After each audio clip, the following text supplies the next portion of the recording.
Hello and welcome to Energy Unplugged by Aurora. This podcast features various experts from Aurora having in-depth conversations with key industry leaders, policymakers and academics from all over the world. It explores the hottest topics across the energy market and gives a unique perspective on major energy issues. Welcome to Energy Unplugged. I'm Thekla von Bülow, co-head of Advisory Central Europe at Aurora. My guest on the show today is Kate Tuohy. Kate is a director within the energy team at MUFG Bank. She has over 12 years project finance experience focusing on structuring and arranging project financing, financial advisory and restructuring across the infrastructure, power and renewable sectors. Before joining the investment bank, she was working directly in the energy industry at ESB, Ireland's state electricity utility, where she had responsibility for structuring debt and equity funding solutions for new generation projects. Kate holds a degree in economics and finance, a master's in investment and treasury from Dublin City University, and a diploma in law. Today, I plan to speak to Kate about the renewable landscape in Europe, on the focus on offshore wind market, but also talking about another really exciting field, which is the hydrogen investment space. Welcome to the show, Kate. Thanks, Thekla. It's really nice to speak with you again. Nice to be here. Awesome. So, Kate, I would really like to start off quite broadly, actually, given that you are looking into very different spaces and markets in the renewable environment across Europe. And so asking you about your general perspective on the investment and transaction environments in renewables across Europe in 2022, which was quite a special year, given major disruptions such as obviously the invasion of Russia and the Ukraine at the start of last year, but also the COVID pandemic obviously still raging on and influencing global trade and supply chains and leading to a general economic downturn. We saw capex and capital costs rising, really influencing the cost side also of renewable investment business cases. So how long-term do you think these effects will be, and how strong was the effect last year? Thanks, Thekla. I think 2022, it's fair to say, was unprecedented on many fronts. So there are sort of conflicting factors and drivers at play in the market. On one hand, the Ukraine-Russia war really underscored the need for clean energy solutions to kind of counteract reliance on Russia and Russian oil and gas. So there's been a kind of huge impetus, particularly within Europe, to accelerate the build out of renewables, which has been positive. I think slightly separate, perhaps. I mean, there's obviously a global impact to the Russia-Ukraine crisis, but I mean, there's also very strong climate targets being set by governments internationally, and that's driving investments beyond Europe. And I think probably we're seeing some of the fastest rate of growth coming from outside of Europe, such as China and APAC, and also, of course, in the US, particularly spurred on by the Inflation Reduction Act. I suppose looking more closely just at MUFG's experience, like our pipeline really is just it's been phenomenal, and it continues to be.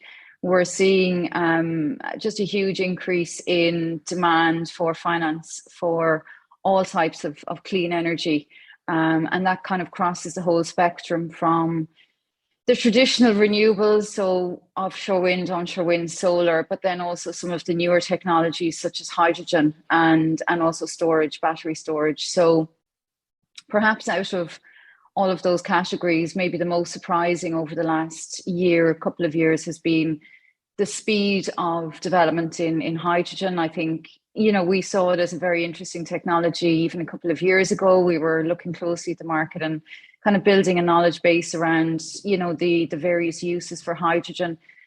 But I don't think we would have expected to be almost approaching, financial close on a hydrogen transaction, within 2022. And that's where we found ourselves. We're very kind of developed on closing a deal in the Middle East. So that kind of pace has been surprising.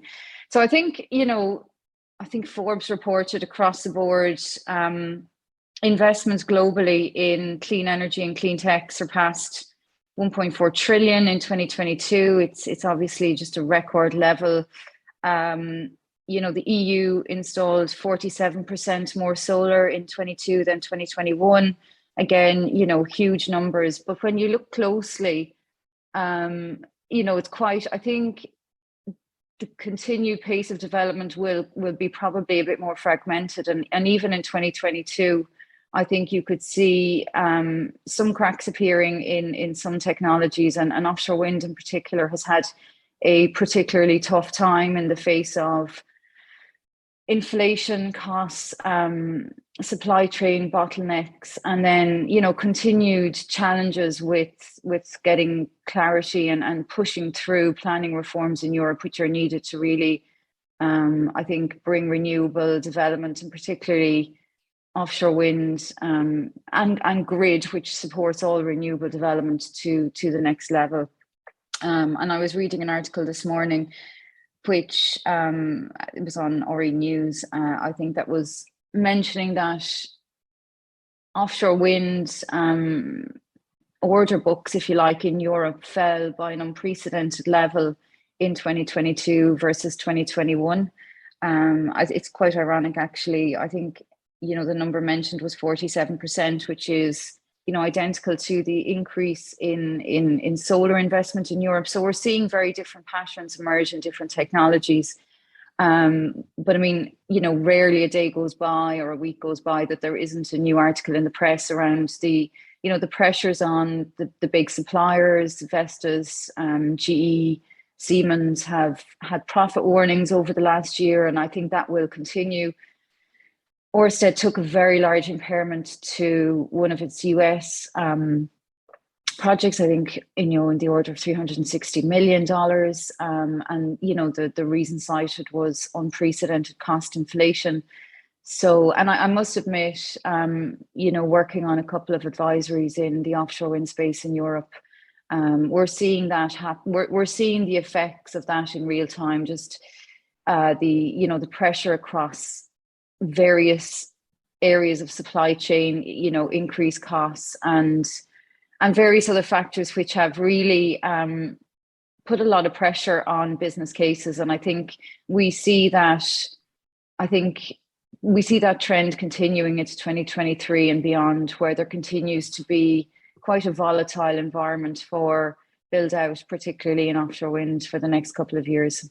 There's a lot to unpack here on what you just said, and I would like to touch upon topics like the IRA that you just mentioned, but also the impact it has on investments around hydrogen. But kind of digging a bit deeper into the offshore wind topic there, because it's probably besides kind of newer markets like hydrogen, one of the high risk areas, and you mentioned it being quite affected to it.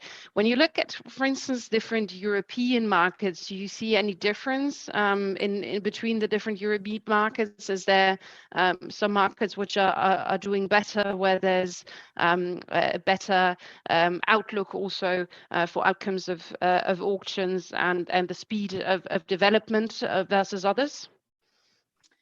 I mean, I think the UK continues to be seen as quite a stable market, and I think we will probably see continued growth in offshore in the UK, and the BEIS is talking about moving to yearly auctions, which would be very positive. The industry is very much behind that.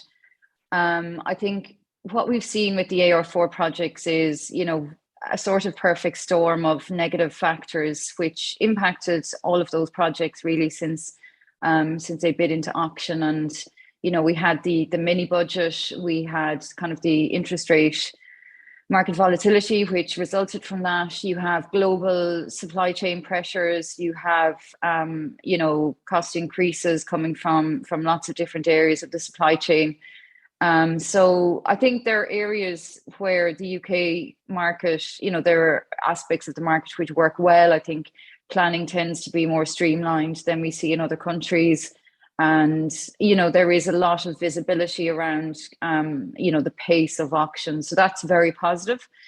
I think probably what we're also looking at some new markets like Poland. I think that's quite exciting. There's a lot of activity in Poland. I think one area that banks have struggled with a little bit is you know, the interest rate FX kind of impact, if you like, funding in euros and having some translation effects or almost exposure to zloty.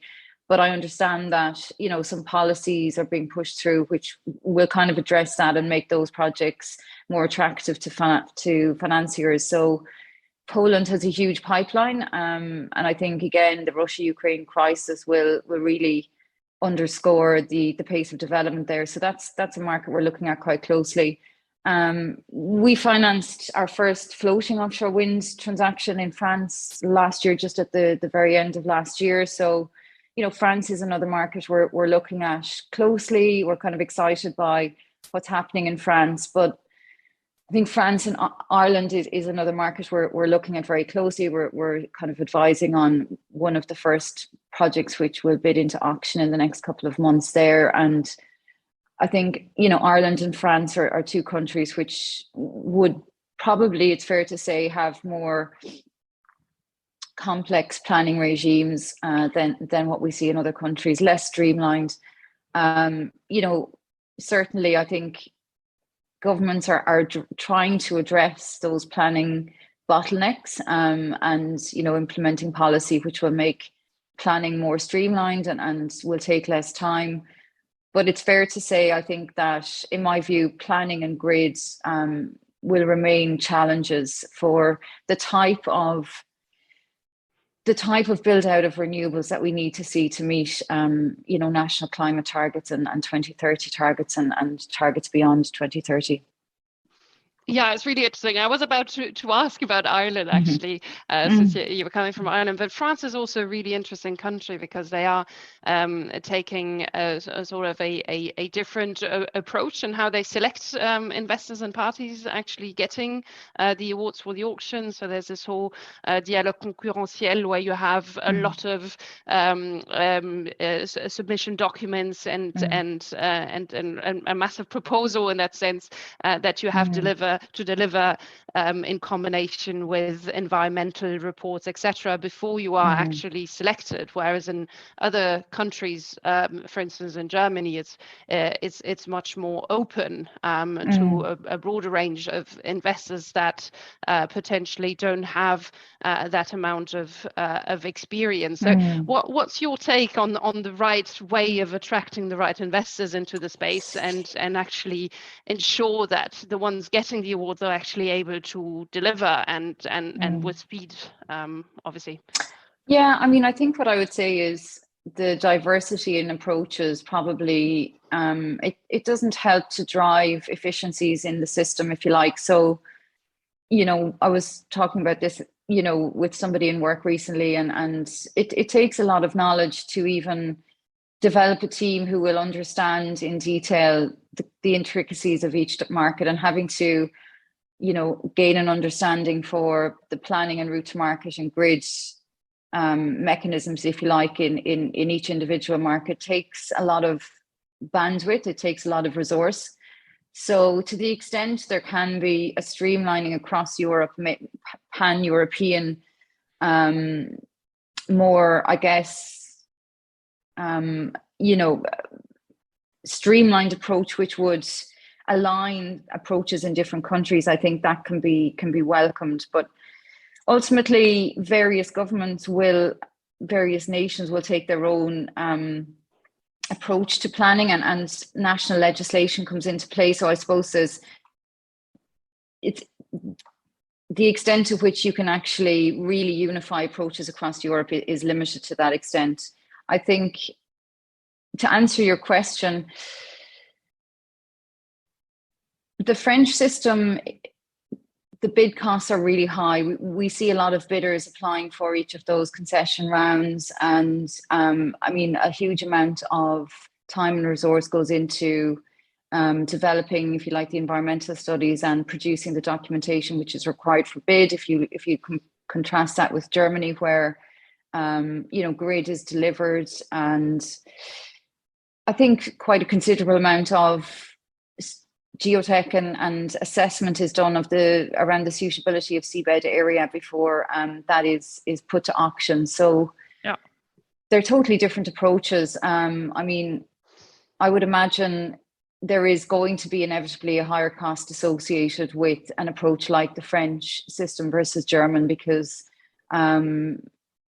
there's higher cost associated with just placing that bid, and there's more uncertainty, I would imagine, at bid stage than the German system, where there is a strong amount. Well, grid is delivered, that's a significant cost that isn't borne by the bidder, and having the geotech and survey work done before you bid also de-risks the planning and the development approach for bidders. So you would say, all things being equal, the German system should deliver cheaper bids and better cost to the end consumers. So I think the German approach on paper does seem more streamlined and more straightforward, but I think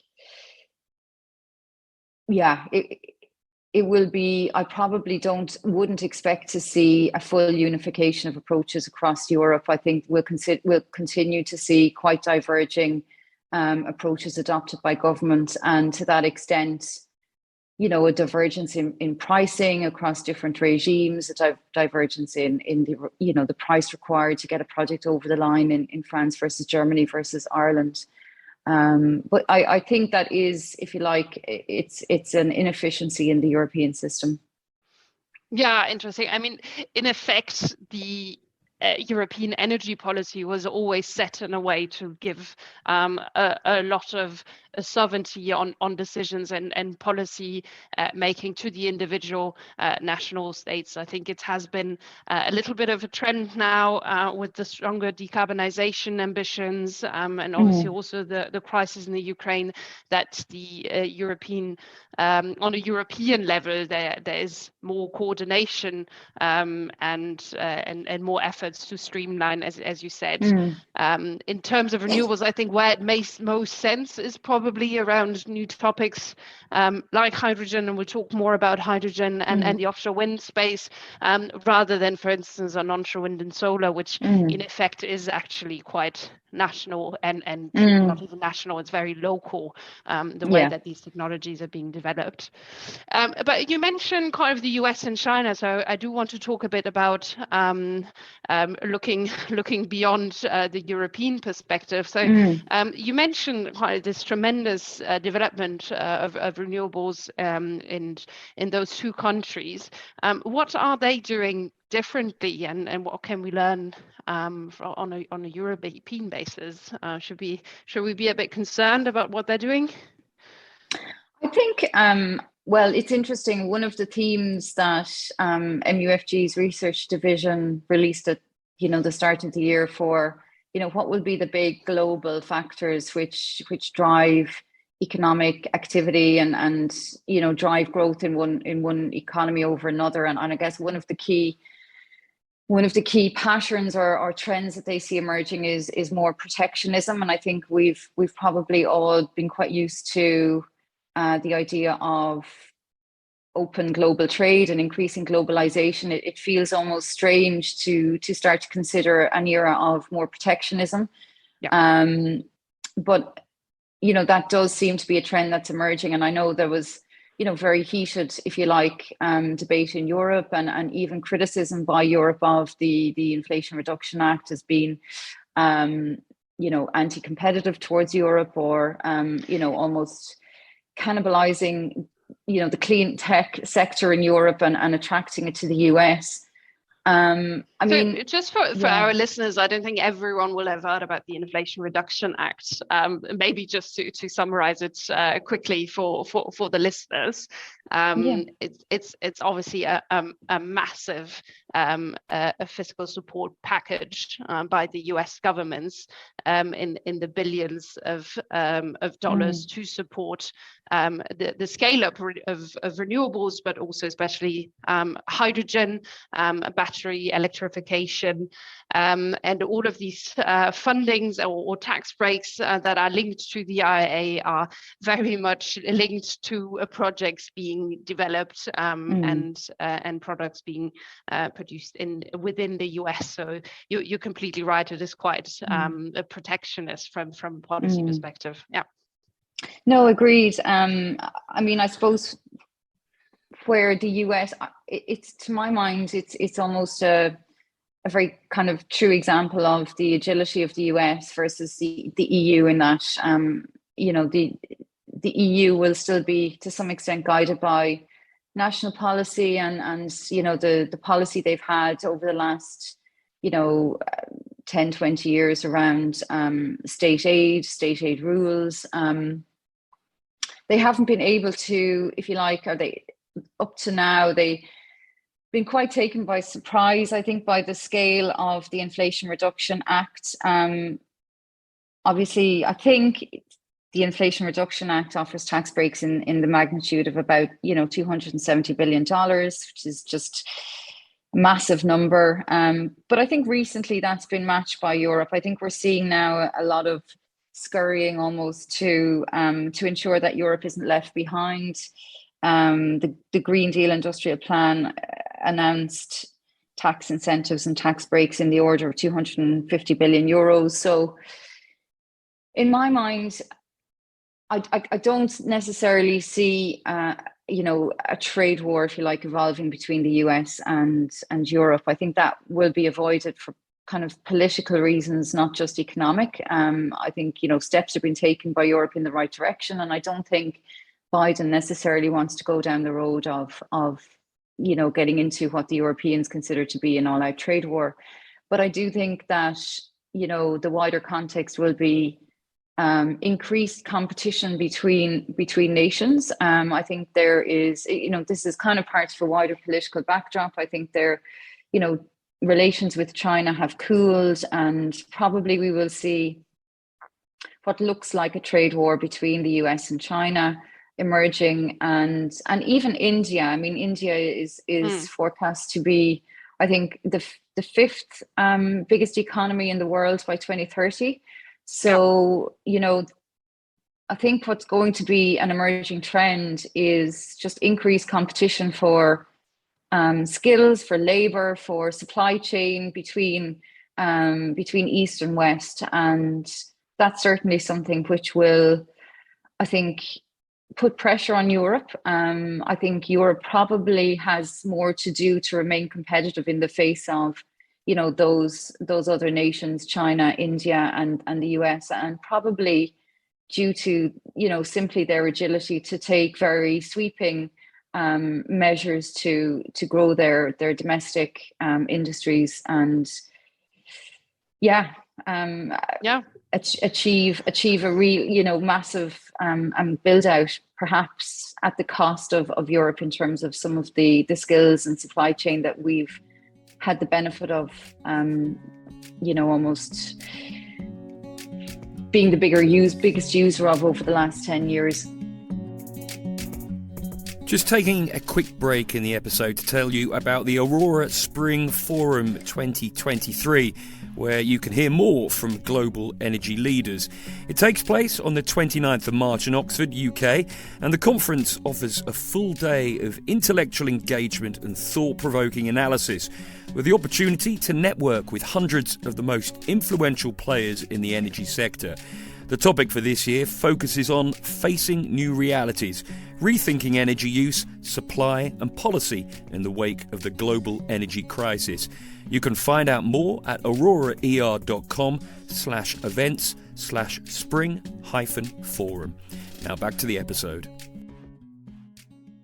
in the space of hydrogen, it's an interesting case, I find, because Europe sort of was celebrated as being the front runner for the development of hydrogen projects up in until 2021. I mean, everything was still quite early stage, but now with the Inflation Reduction Act and the amount of funding that is available in the US, we do see the focus of some of these big players shifting towards the US, because it's so much easier to get these projects on the road and get them progress, whereas on the EU it takes an enormous amount of time until we get an answer on some of the key aspects of the policy.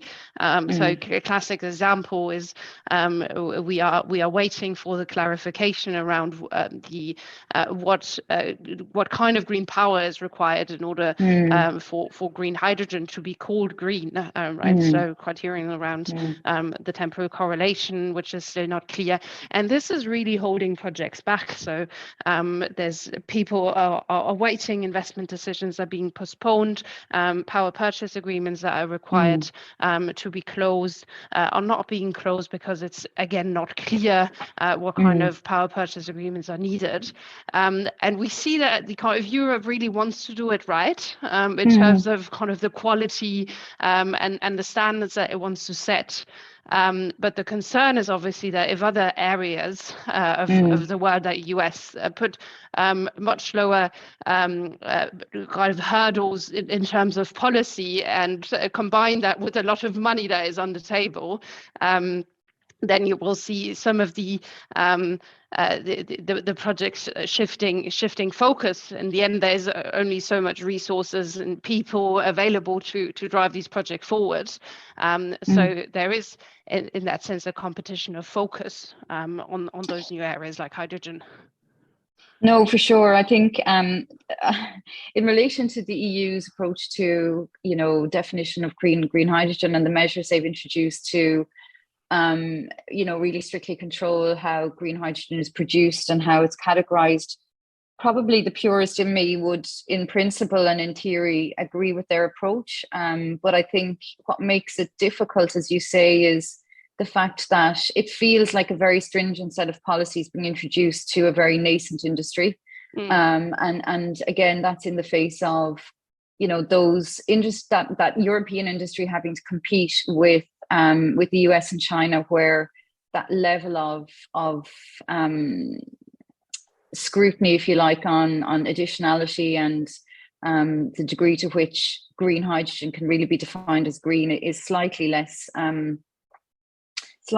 onerous.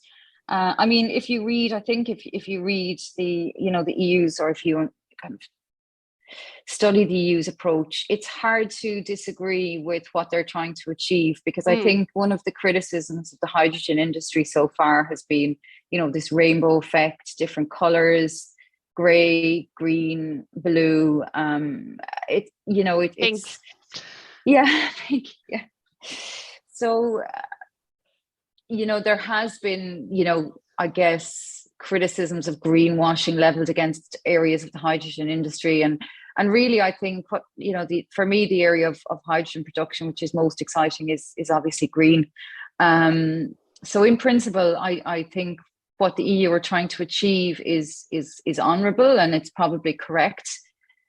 But I agree, the blunt approach, if you like, very early on in the development of the industry is probably unhelpful vis-a-vis competitiveness.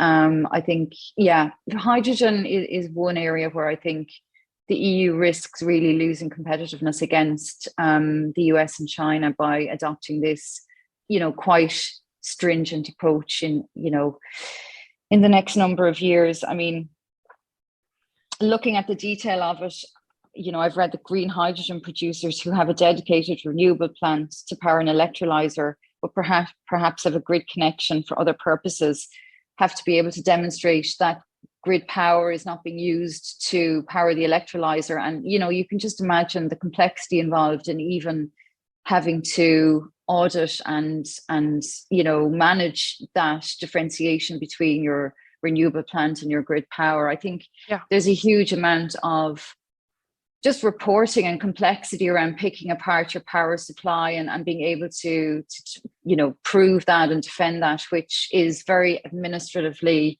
burdensome.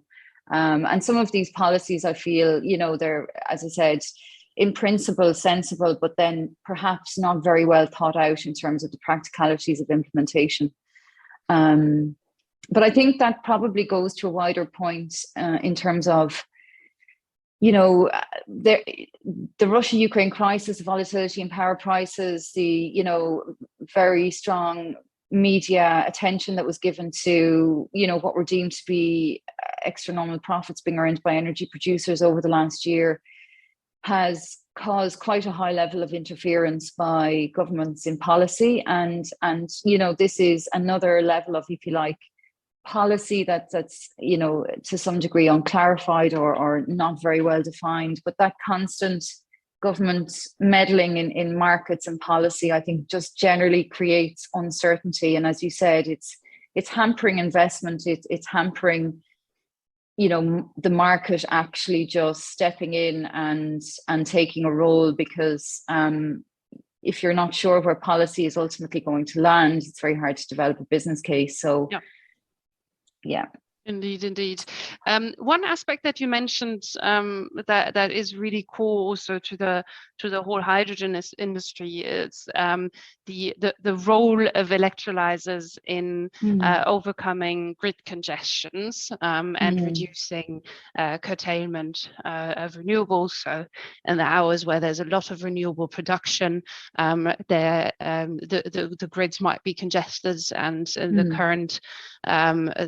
current action sometimes which is needed is to shut down these renewable plant productions in order to overcome these grid congestions. And there's a lot of thinking around the role of hydrogen on these grid congestion points to be able to use the renewable electricity to then produce hydrogen in those hours where it makes sense.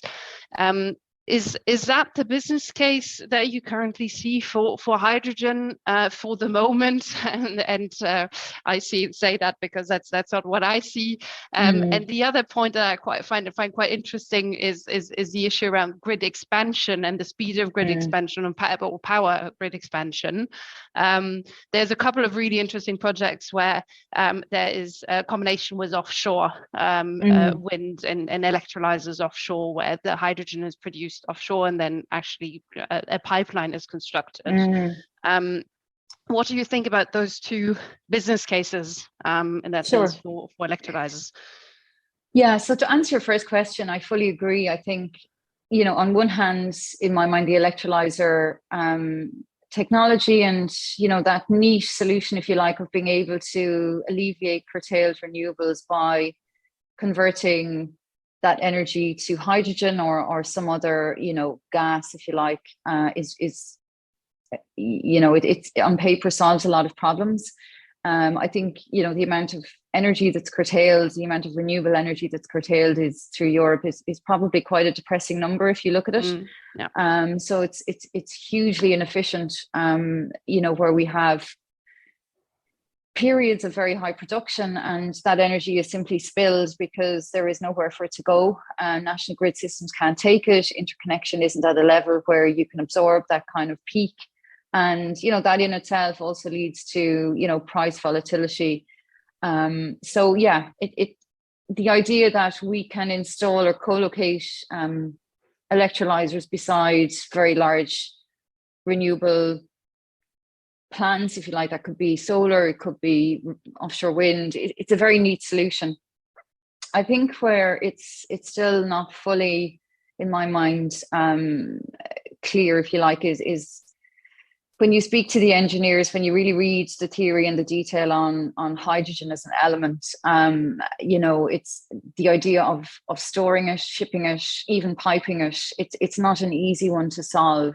Hydrogen is obviously the lightest element. There's a huge amount of loss of hydrogen through transportation, through storage. It's not impossible, and it has been done. And I've seen I've seen articles around pilot projects of hydrogen being shipped and ammonia being shipped. But I do think that the current, if you like, the numbers, when you look at converting electricity to hydrogen or even ammonia, shipping it and then reconverting it back to energy at the demand source, it involves a huge amount of losses. I think some of the experts would argue that you will always be better off overbuilding renewables than using hydrogen in that way. But at the same time, I think, who knows what innovations will come in transport, in transport of ammonia, even in the process of converting hydrogen or ammonia back to electricity. I wouldn't necessarily, I'm very kind of excited that hydrogen use will evolve. And for me, it's one of the most exciting areas of hydrogen, the whole hydrogen industry. To answer your first question, I agree that's not kind of the business case that we're seeing for hydrogen at the moment. So very much the projects we're looking at involve kind of an industrial use case. So it's kind of renewables producing hydrogen, which is converted to ammonia, and that ammonia being off-taken and used in an industrial process. And I think for the moment, where ammonia is used industrially, or even where ammonia has an application in some hard-to-abate industries, that will be probably the use case over the next number of years. But we are very excited to see that, some very big players in the market are looking at, as you said, the idea of combining, for example, a very large-scale offshore wind farm with offtake, which is a combination of transmission and power to X. Mm-hmm. And that's, as I said, it's one of the most exciting areas of hydrogen production in my mind. And we're kind of looking very closely at those players. Some of them are relationships of MUFG, and we would really like to see one of those projects kind of come to fruition in the next number of years. But it feels to me like that's a kind of a 2030 and beyond target, rather than being something which we'll necessarily see come to market in the next couple of years. Yeah, it has to play a role in the end, right? So all the questions around loss of efficiency, etc., definitely is a challenge. And but the reality is not everything can be electrified, right? So there's a lot of industrial processes which will require hydrogen in order to get to net zero. And you just mentioned the hard to abate sectors where hydrogen will be needed. And if you were to produce everything domestically and transport it via pipeline, the amount of renewables that you would have to build out would be massive, and we're already struggling with the amount of renewables that would be required just to greening the grid. So this is why at least countries like Germany will be dependent on imports, be it from other European countries, such as, for instance, the UK, but also very clearly from areas that are further away, such as the partnerships that are currently being created with Canada, but also Australia, Chile potentially, that have a lot of potential in actually exporting hydrogen. But you're right, the question is at what cost and at what price also. So transportation costs are high. But there are very little resources that are just being exported to the price that they of their production costs. If you look at oil and gas that is being imported, and so that's certainly not the cost at which they were produced. So the big question will be on the price, and when will a liquid hydrogen market actually evolve? And that might be just my final question, right? Because it's with the ramp up of the hydrogen industry, there's such a big chicken and egg problem, especially when we look at the midstream sector. So we talked a lot about the upstream sector with the electrolyzers, but in effect, in order to really have a liquid hydrogen economy, you need a backbone to be built. So pipelines within Europe, be it converted pipeline, greenfield pipelines. And the major risk that we are seeing in the market is around volume. So the demand side is not clear, and the demand side doesn't want to commit if there's no certainty about will we actually get access to hydrogen. So how do investors look at this from your perspective? Is it too risky for them to go into this midstream sector? How can we ensure that the capital that is actually needed is going into building the midstream sector for hydrogen? I mean, I think that to my mind is still an area that's not very well, if you like, defined in terms of the demand case by regulators. I mean, as a team in MUFG, we have been involved in discussions with BEIS. We've kind of provided input in terms of industrial policy and creating a route to market for hydrogen. But I think there's a lot more work to do in that space. Again, I think, you know, the idea really of combining hydrogen perhaps with gas is one of the most, it's the immediate application that I would see of hydrogen to that kind of midstream sector. So the idea that you can, I think, mix a certain portion of hydrogen with gas certainly has a use case. Whether or not we get to a stage where you have hydrogen being used in that kind of midstream sector, piped, you know, as 100% hydrogen, I think again it kind of comes back to the chemistry of hydrogen and whether that's possible and you know the level of pipe build out that you would require for that to even be feasible. So I think for the moment where we're really looking at hydrogen is more so the use cases that I mentioned, which is number one, production, which will feed through directly to industrial processes, and where we see kind of very strong offtake agreements being put in place by large scale chemical or industrial users. But then secondly, that more evolving area of hydrogen where you know, we see it being used as an energy storage, if you like, power to X type solution. And what I really like about the you know, the future of power to X really is when you look at it in combination with perhaps floating offshore, which will allow us to hopefully harness, you know, the huge resource of very far offshore wind that's currently untapped. You know, I think if you look at the Atlantic beyond Ireland and you know the other ocean areas, you know, that kind of offshore wind energy is almost equivalent to baseload.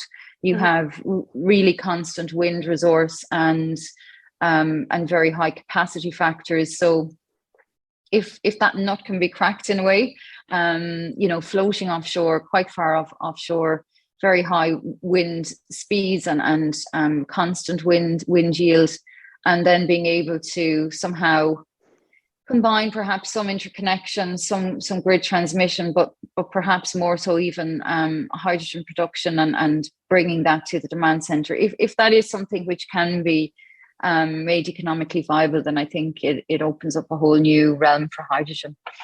Yeah. I mean, I couldn't agree more. So, and maybe just summarize that. What you're saying is think big and bold. Exactly. And there's a lot of potential going beyond the business cases that we're currently seeing for sure. Great. We're slowly coming to an end, Kate, of the show today. I usually like to finish it off with a little bit of an underrated, overrated, which is a game that we like to do. I'll keep it short for today. There's just one that I'd like to get out and get your perspective on. Is what do you think will be the role of power purchase agreements for renewable build out across Europe? And you might have seen the EU consultation process where PPAs are seen as a key pillar of the renewable build out. What's your perspective on the role of PPAs? I'm going to go with PPAs being underrated, and I think we will probably see PPAs, particularly corporate PPAs, taking a much bigger role in route to market over the coming years. I think that's kind of coming, from a number of different angles, looking at large corporates need to,